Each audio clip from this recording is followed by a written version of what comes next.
Ang matagumpay na aktres na si Tuba Buyak-Ustan ay nag-usap kamakailan tungkol sa insidente ng pagnanakaw sa isang programa sa telebisyon. Ibinahagi ni Tuba Buyak-Ustan ang mga nakakagulat na sandali na naranasan niya sa mga manonood pagkatapos ng insidente at inimbitahan si Tuba Buyak-Ustan sa studio sa simula ng programa. Ngumiti ang dakilang guro at lumipat sa upuan. Nangako ang nagtatanghal na sasabihin ang tungkol sa malaking insidente ng pagnanakaw pagkatapos ng insidente. Sinimulan ni Tuba Buyak-Ustan na ipaliwanag ang simula ng insidente.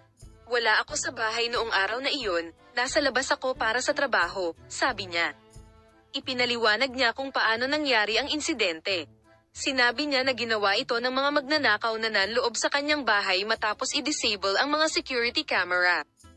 Inilarawan ng dakilang superior ang mga sandali ng pagkabigla na naranasan niya bilang mga sumusunod. "Kahit na mayroon kaming sistema ng seguridad, sa kasamaang palad ay naganap ang pagnanakaw."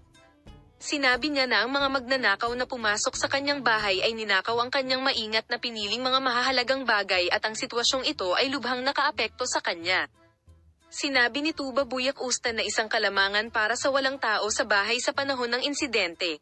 Iminungkahi ni Tuba Buyak-Ustan na bigyang pansin ng lahat ang pagtaas ng mga hakbang sa seguridad upang maiwasan ang mga ganitong sitwasyon. Ibinahagi din ng aktres ang emosyonal na estado na naranasan niya pagkatapos ng insidente ng pagnanakaw.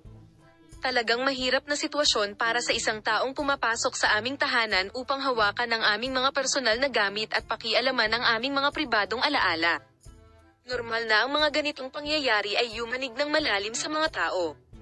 Sa pagtatapos ng programa, binigkas ang mga nakapagpapatibay na salita sa nagtatanghal na si Tuba Buyak-Ustan at ipinarating niya na makakuha ng maayos na mga mensahe mula sa madla. Sa kabila ng negatibong pag-unlad na ito, nakuha ni Tuba Buyak-Ustan ang pagpapahalaga ng publiko sa kanyang determinadong paninindigan at positibong enerhiya.